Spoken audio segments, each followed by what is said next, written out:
kita kedatangan nih rekan kita, sahabat kita ya. Oh Bob, mungkin orang Medan udah kenal siapa itu Bob. Ya, apa kabar nih Bang? Baik. Baik ya. Bob itu apa sih sebetulnya Bang? Sebenarnya nama asli kita, nama yang dibaptis di gereja, Alexander Christian Ginting Munte. Hanya saja kebetulan kuliah kita Unimed, masuk ke mahasiswa pecinta alam, maka Unimed itu dikasih nama lapangan Obob. Jadi Obob ini dipercaya namanya itu orang besar, orang bisa, sesuai dengan badan. Orang besar, orang bisa. Oh, lengkap ya, lengkap ya ya.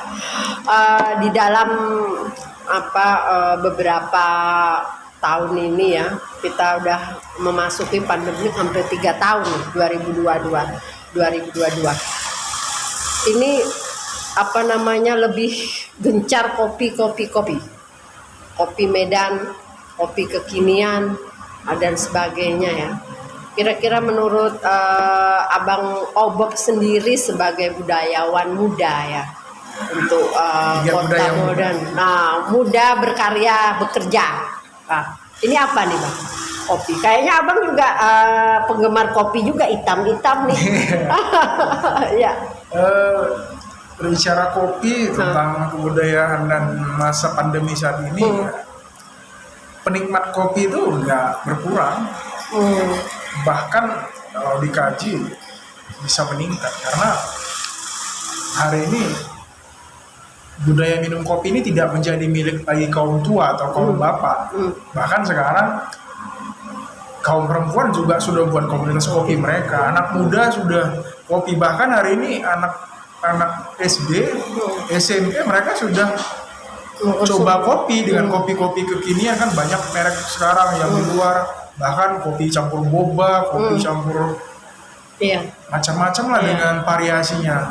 Nah hari ini itu yang membuat kopi itu menjadi punya nilai tersendiri saat ini, apalagi di masa pandemi yang kita di rumah aja katanya kan nggak bergerak, ya kita menikmati kopi ini hari ini gampang bisa di rumah. Bahkan dengan jejaringnya zaman serba digital ini, kita bisa pesan kopi melalui gadget kita gitu. Itu sih dari saya. Iya. Kenapa Abang kok tertarik kopi? Kan banyak minuman-minuman. Apa kira-kira?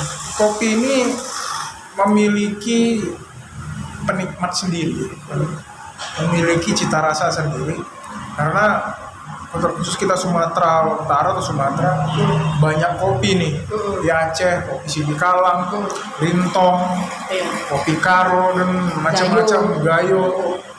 Nah ini aja kalau kita coba cicip dalam waktu 7 hari nggak cukup.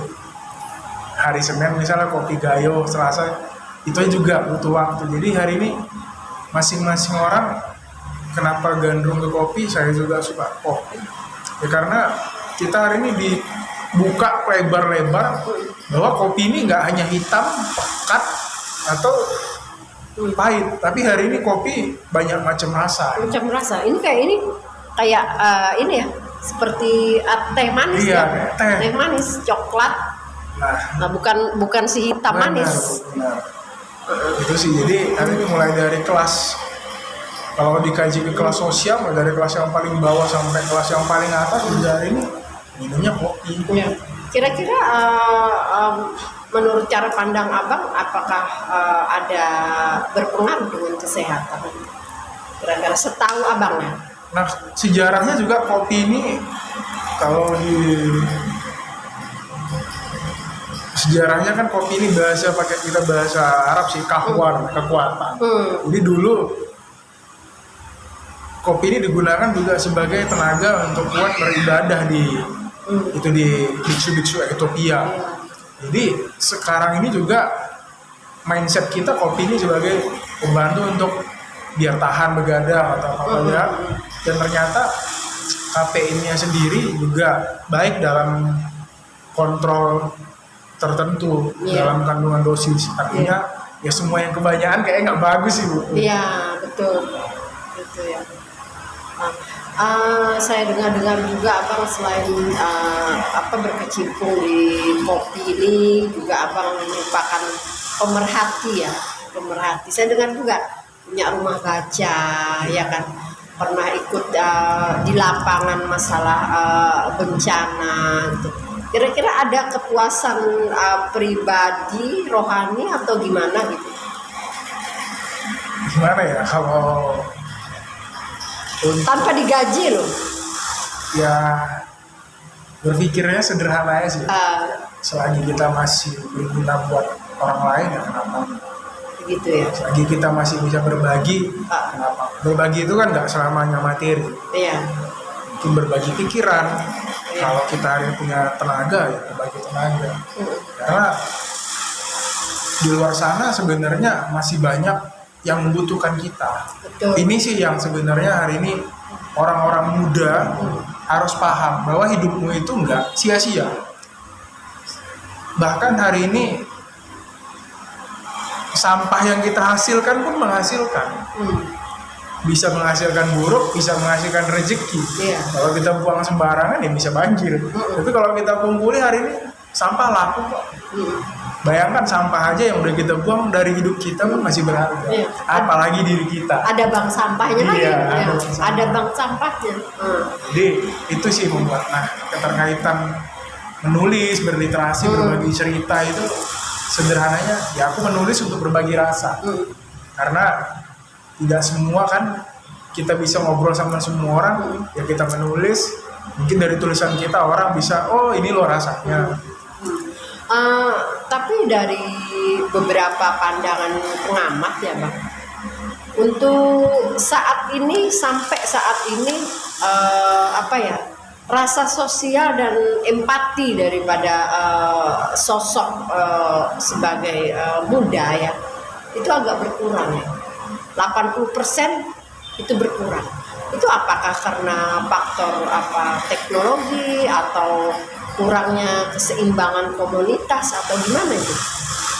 Kalau saya pribadi memandangnya, saya nggak sih nyalahin teknologi sih. Bahkan hari ini juga bagi saya teknologi sangat membantu kita dalam perluasan hal-hal yang positif. Contohnya kegiatan filantropi dan berbagi semuanya kita banyak minta bahkan dari medsos hari ini. Nah, bagaimana juga hari ini kaum muda kurang akan kepedulian sosial atau tidak berdampak atau tidak mudah berdampak, saya rasa kembali ke individunya. Karena memang di zaman sekarang ini kita dikasih pilihan itu luar biasa banyak. Mau yang bagaimana? Nah, ketika kita tidak bisa memilihnya dengan benar atau tidak bisa memilih tutor sebaya atau mentor yang benar, ya akhirnya kita menjadi manusia yang individu. Kita cuek dengan keadaan, lingkungan, pas semua. Karena memang hari ini serba gampang. Kita di kamar tidur aja bisa melakukan interaksi dengan apa saja, belanja atau nah ini yang bisa juga berdampak buruk. Bukan kita salahkan teknologi kan kita intinya kita ngikuti zaman, tapi juga jangan hilangkan nilai-nilai budaya. Konkretnya ikuti zaman mula, jangan tinggalkan budaya. Karena di budaya itu banyak yang kita dapat. Itu sih. Aslinya dari mana nih Abang? Nah, kalau kita aslinya nenek moyang itu dari 3 Johar Deli Serdang. Cuma dari zaman bolang dulu kakek kita hijrah ke Pangkalan Berandan, tepatnya desa Teluk Meku. Kita besar di situ, hidup di antara orang-orang Melayu, Jawa, Banjar. Kita hidup karo berdiri di situ, hidup berdampingan ya. Sekarang hijrah ke Medan karena sudah dapat istri di Medan. Iya, aslinya orang Karo ya? Aslinya orang Karo, Marga Ginting. Tapi saya lihat ini kan setiap abang update keluar, abang nggak ketinggalan membawa ikon diri ya ini. Kira-kira kenapa abang kok menggunakan ikon diri ini? Nah ini sebelumnya ini namanya kalau di Karo nih wis bekabuluh ini. Ini kain untuk pria lah, laki-laki. Jadi ini tandanya kita keluar menyatakan Kita cinta. kita cinta. Karena ada hal yang pilu di balik selembar kain ini. Banyak orang hari ini mengaku dia karo, mengaku dia punya budaya, tapi kain ini dia nggak punya di rumah. Bahkan pada saat acara-acara tertentu dia boleh minjam. Tapi kita sering teriak, aku karo loh, aku karo, aku punya budaya, tapi Iya, betul. tandanya nggak punya gitu. Iya. Nah hari ini kan apa? Padahal mereka mampu beli ya. Iya mampu. Mampu gitu. Kalau sekarang bermacam ragam kok harganya. Ada yang mahal, ada yang murah. Iya, iya, sebetulnya benar yang seperti Bang Alex bilang, banyak kejadian seperti misalnya ada meninggal, jadi mengadatkan, mereka kebingungan apa yang mau disiapkan, apa yang akan dikasihkan gitu kan.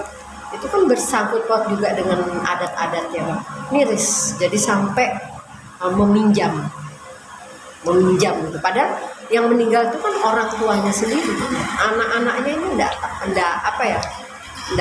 punya gitu.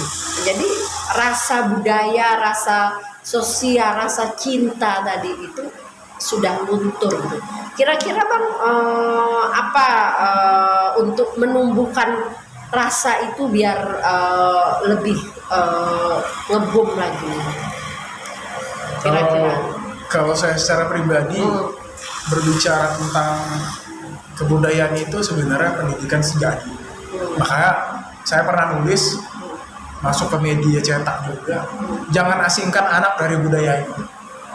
Karena ketika anak kita asingkan dari budayanya, maka dia akan benar-benar jauh. Begitu juga saya dengan pribadi. Kalau dikaji hidup, saya nggak akan tahu hari ini tentang karo, nggak akan tahu bahasa karo, nggak akan tahu mungkin bilang bejua-jua. Kenapa? Kalau itu nggak dibiasakan. Tapi dari nenek, kakek, dari Bolang, walaupun kami tinggal di daerah Melayu pesisir, mereka tiap hari itu bahasa karo di rumah. Jadi saya, ini. Baru masuk zaman era PCD, orang tua sering beli kaset-kaset karo, mutar-mutar lagu karo, akhirnya kita sendiri belajar, ini rupanya karo itu. Jadi pendidikan kebudayaan itu ya sejak dini gitu, nggak bisa udah dewasa baru berbicara budaya, nggak gitu ya. Budaya itu harus sejak dini. Jadi intinya jangan asingkan anak lah dari budayanya. Jadi seperti bahasa gua Indonesia, tapi gua tidak berbuat untuk negara, tidak berbuat untuk Indonesia. Bahasanya kan gitu. Jadi meninggalkan budaya-budaya lama untuk memasuki budaya-budaya era baru dan era teknologi yang canggih ya. Kira-kira ini satu nih Bang, apa harapan ke depan untuk masa depan milenial muda, terutama untuk budaya ya. Kita kan di Sumatera ini banyak ya, ada Batak, ada Karo, Melayu ya, semua. Kira-kira apa harapan Abang terbesar nih? Kalau ditanya harapan terbesar, saya rasa nggak besar-besar kali sih, tapi itu menjadi apa? Silahkan kamu berbudaya, sebab budaya itu bukan sekedar tontonan, budaya itu tuntunan.